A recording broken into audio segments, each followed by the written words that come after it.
Shocking news है ये, लेकिन मैं ये जानना चाहता हूं ये जासूसी कर कैसे रहा था। ये इंफॉर्मेशन अभी तक क्लियर नहीं हुई है। ये है कि जासूसी हो रही थी, लेकिन ये हो कैसे रही थी? जी देखिए, जासूसी जब भी शब्द आता है तो उसमें बहुत सारी चीजें इन्वॉल्व होती हैं और यहां पर मैं खास तौर पे जोर देना चाहूंगा, जिस तरह की जासूसी हो रही है उसे हाइब्रिड वॉर का हिस्सा कहा जाता है। हाइब्रिड वॉर, हाइब्रिड वॉर क्या होती है वो जरा समझ लीजिए, फिर मैं बताऊंगा कि ये कर कैसे रहते हैं। हाइब्रिड वॉर के 4 हिस्से होते हैं, उन 4 का हिस्से का नाम है political warfare, conventional warfare, irregular और साइबर लॉ।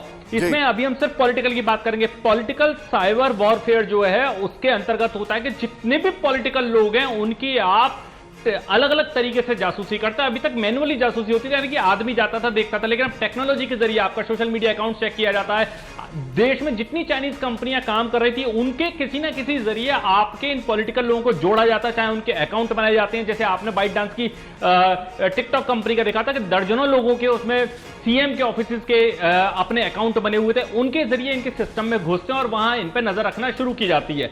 इसमें बड़ी चीज यह है कि जो पॉलिटिकल वॉरफेयर है वो सबसे खतरनाक वेपन माना जाता है, क्योंकि पॉलिटिकल वॉरफेयर में होता ही है कि वो इन पॉलिटिशियंस के जो 350 हमारे सांसद हैं और बाकी लोग हैं उन सबकी पर्सनल लाइफ की चीजें निकाली जाती हैं, उनकी प्रोफेशनल लाइफ की चीजों पे नजर रखी जाती है, उनकी बाकी बिजनेस पे नजर रखी जाती है और हर किसी का कहीं ना कहीं कोई ना कोई एक कमजोर कड़ी होती है, उसको इकट्ठा किया जाता है और उसे अपने पास लेने के बाद उन्हें ब्लैकमेल किया जाता है और अपने मन माफिक जैसा उनको आदेश चाहिए, ऑर्डर चाहिए या फिर देश में काम करवाना है वहां उनका इस्तेमाल होता है।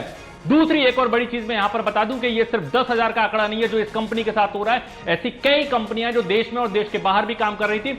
मेरे हाथ में इस समय एक पेपर है, भारत सरकार ने मुझे आरटीआई के जवाब में दिया था, मैं नंबर बता रहा हूं, उस नंबर पर ध्यान दीजिएगा।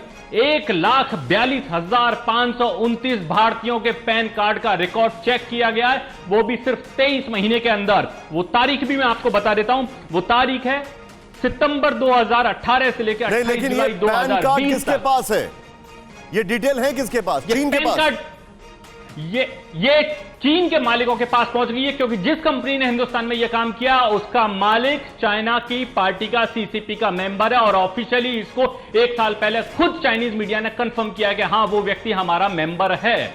तो ये बहुत खतरनाक चीज है, क्योंकि जो हाइब्रिड वॉर का हिस्सा उसमें मैं आपको बता दूं कि चाइना की जिस कंपनी ने चाइना में रहते हुए 10,000 लोगों का डाटा इकट्ठा किया उसका एक हिस्सा कहलाता है न्यूज़ टॉप 9 रोज सुबह 7 बजे और शाम 7 बजे सिर्फ TV9 भारतवर्ष पर।